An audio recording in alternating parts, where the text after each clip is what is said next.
નમસ્તે વિદ્યાર્થી મિત્રો, હું છું ભાર્ગવ લાઠિયા અને સ્વાગત છે તમારું ફરી પાછું આપણી આ એજ્યુકેશનલ એક્સપર્ટ યુટ્યુબ ચેનલ ઉપર. મિત્રો, આજે આપણે ધોરણ 8 ની અંદર વિષય વિજ્ઞાન અને ટેકનોલોજીમાં ગાલા સ્વાધ્યાય પોથીમાં ચેપ્ટર નંબર 5 જે આપણું ચાલે છે એનો લાસ્ટ વિડીયો આજે આપણે છે તે જોવાના છે મિત્રો. તો ચલો શરૂઆત કરીએ. ચેપ્ટર નંબર 5 વનસ્પતિ અને પ્રાણીઓનું સંરક્ષણ. બરાબર, જેના ઓલરેડી 2 ભાગ આવી ગયા છે. જો તમે ન જોયા હોય તો નીચે લિંક આપેલી છે, ત્યાં જઈને તમે જોઈ શકો. ચલો વાત કરીએ પ્રશ્ન નંબર 7 કારણોથી. ત્યાં સુધીનું ઉપર જોવાઈ ગયું છે. પહેલું કારણ છે કે ભાઈ વન નાબૂદીથી ગ્લોબલ વોર્મિંગ થાય. સમજાવો. પહેલી વાત તો કે આ ગ્લોબલ વોર્મિંગ છે શું? તો કે ગ્લોબલ વોર્મિંગ એટલે કે પૃથ્વીના તાપમાનમાં વધારો થવો. વન નાબૂદીને કારણે પૃથ્વીના વૃક્ષો છે તે ઓછા થાય. વૃક્ષો ઓછા થવાથી પ્રકાશ સંશ્લેષણની પ્રક્રિયા ઘટે. પ્રકાશ સંશ્લેષણની પ્રક્રિયામાં CO2 વપરાય છે. પ્રકાશ સંશ્લેષણની પ્રક્રિયા ઘટી જાય, જેથી CO2 નો ઉપયોગ કેવો થાય તો કે ઓછો થાય, અને એટલે વાતાવરણમાં કાર્બન ડાયોક્સાઇડનું પ્રમાણ વધે. અને આ કાર્બન ડાયોક્સાઇડ વાયુ પૃથ્વી પરથી જ્યારે અથડાઈને કિરણો પાછા ફરતા હોય ત્યારે એ ઉષ્મીય કિરણોને તે શોષી લે, જેના કારણે તાપમાનમાં વધારો થાય, જેને વન નાબૂદી એટલે કહેવાય કે વન નાબૂદીથી ગ્લોબલ વોર્મિંગ છે તે થઈ કહેવાય. બીજું છે પ્રોજેક્ટ ટાઈગર દ્વારા વાઘની સંખ્યામાં વધારો થઈ રહ્યો છે. કઈ રીતના? તો કે વાઘ એ જંગલોમાંથી નાશ પામી રહી હોય એવી જાતિઓમાંની એક જાતિ હતી. સરકારે વાઘના સંરક્ષણ માટે પ્રોજેક્ટ ટાઈગર છે તે અમલમાં મૂક્યો, અને આ પ્રોજેક્ટનો ઉદ્દેશ હતો વાઘના જીવન અને વાઘની વસ્તીની જાળવણી કરવાનો. વાઘને કોઈ શિકાર ન કરે, એની વસ્તીમાં વધારો થાય, અને આ પ્રોજેક્ટ દ્વારા વાઘને આરક્ષિત પ્રાણી જાહેર કર્યું અને તેના શિકાર ઉપર પ્રતિબંધ મૂકવામાં આવ્યો, અને જેના કારણે વાઘની સંખ્યામાં શું થયો તો કે વધારો થયો. ત્રીજું છે કે ભાઈ કાગળનું પુનઃચક્રણ એટલે કે રિસાયકલિંગ કરવું જોઈએ. શા માટે? તો કે 1 ટન કાગળ મેળવવા માટે 17 પૂર્ણ વિકસિત વૃક્ષો છે એને કાપવામાં આવે, અને કાગળની બચત જો તમે કરો તો કપાતા વૃક્ષોની સંખ્યા શું કરી શકાય? ઘટાડી કરી શકાય. બીજું કે ઉપયોગ માટે કાગળને 5 થી 7 વખત રિસાયકલ એટલે કે પુનઃચક્રીયકરણ કરવામાં આવે છે, અને આ કારણોથી કાગળના પુનઃ ઉપયોગ અને પુનઃચક્રણથી વૃક્ષો છે એને બચાવી શકાય. બરાબર, અને એટલા માટે કાગળનું શું કરવું જોઈએ તો કે પુનઃચક્રણ રિસાયકલિંગ કરવું જોઈએ. ચલો તફાવત છે. પેલું અભયારણ્ય અને જીવાવરણ આરક્ષિત વિસ્તાર. તફાવત પૂછે આ. પેલું અભયારણ્ય કે વ્યાખ્યા લખવાની પહેલો મુદ્દો બેનો કે વન્ય પ્રાણીઓ અને તેમના નિવાસ કોઈ પણ પ્રકારની ખલેલ વગર સુરક્ષિત રહે એ માટેનો વિસ્તાર, એને અભયારણ્ય કહેવાય. અને વન્ય જીવો એ વનસ્પતિ, પ્રાણી કે સૂક્ષ્મ જીવો અને તે વિસ્તારના આદિવાસીઓ એના પારંપરિક જીવન નિર્વાહ માટેના વિશાળ આરક્ષિત વિસ્તાર, એને જીવાવરણ આરક્ષિત વિસ્તાર કહેવાય. બીજું છે કે અભયારણ્યની અંદર પ્રાણીઓને પકડવા કે શિકાર કરવા ઉપર પ્રતિબંધ હોય તો કઈ આરક્ષિત વિસ્તારમાં છૂટ નથી હોતી. આરક્ષિત વિસ્તારમાં પ્રતિબંધ જ હોય, પણ બીજું શું એમાં લખી શકાય તો કે આરક્ષિત વિસ્તારમાં અભયારણ્ય અને રાષ્ટ્રીય ઉદ્યાન એની અંદર આવેલા હોય. ટૂંકમાં એવું કહી શકાય લખવું હોય કે અભયારણ્ય છે વિસ્તારની દ્રષ્ટિએ નાનું હોય, અને જીવ આરક્ષિત વિસ્તારની દ્રષ્ટિએ મોટા હોય. આ તફાવત પણ મિત્રો મોસ્ટ આઈએમપી. નાશપ્રાય જાતિ અને લુપ્ત જાતિ. તો આમાં પેલી વ્યાખ્યા કે જે જાતિની સંખ્યા નિર્ધારિત સંખ્યા કરતા ઓછી થઈ ગયેલી હોય તો એવી જાતિ એને નાશપ્રાય જાતિ કહેવાય. કે આ છે ખરી પૃથ્વી ઉપર, પણ એના સજીવો હાવ ઓછા થઈ ગયા છે, જે મિનિમમ હોવા જોઈએ એનાથી પણ ઓછા થઈ ગયા, તો એને નાશપ્રાય જાતિ કહેવાય.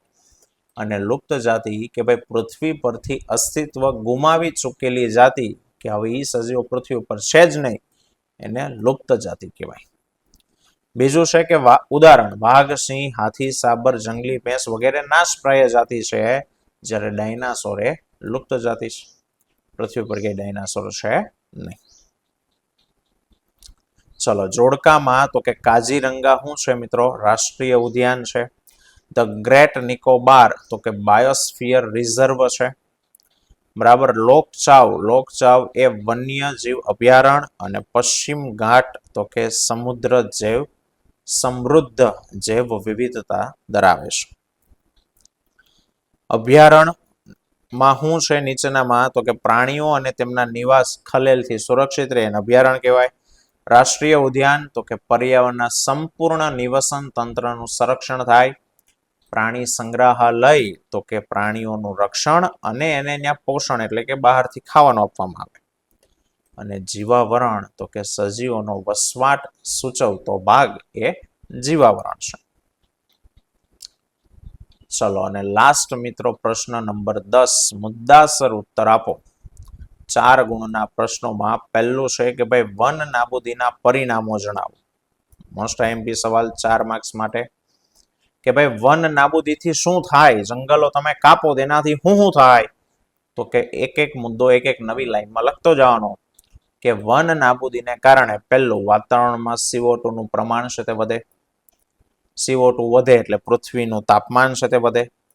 બરાબર. તાપમાન વધશે તો વરસાદમાં ઘટાડો થશે અને દુષ્કાળ જેવી પરિસ્થિતિઓનું નિર્માણ થશે. બરાબર. જમીનનું ધોવાણ વધે અને જમીનની ફળદ્રુપતામાં ઘટાડો થાય.